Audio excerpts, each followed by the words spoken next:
it's one of those things where it's like it was just the right amount of fantasy and romance to make me like fall in love with the genre, where the storyline was one of those it was one of those things where it's like you know what the term like enemy of the week or like villain of the week.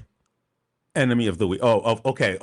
Week as in calendar. Okay. Yeah, I so thought you like meant week like weak people. no, so like there's this concept in a lot of cable TV shows where like whenever they're pushing out an episode for like every week, because Hmm. you know, for those youngins watching who don't watch cable anymore, we used to have to wait one episode every week. It would come out on cable, and if you didn't watch it at this certain time, you missed the episode, Right. whatever, whatever, Right. whatever.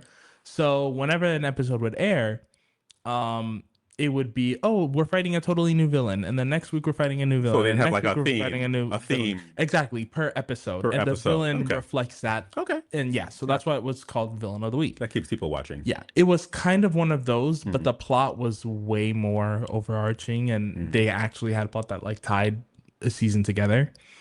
And it was one of the first things that made me really pay attention to storytelling. Okay. That and the Vampire Diaries, because I remember being a kid and thinking so deeply about how they tied together seemingly completely random plot points into each other to form cohesive storytelling. Because you had this one enemy that was from this completely different place that's doing A, B, C, D, E. And then at the end of the season, this one little thread that they left untangled suddenly unspirals into an entire another problem in the next season that connects to an entirely different problem in the next season. And it just creates this huge chain of events that lasts for like 6 or 7 seasons. I think this I don't really know how I they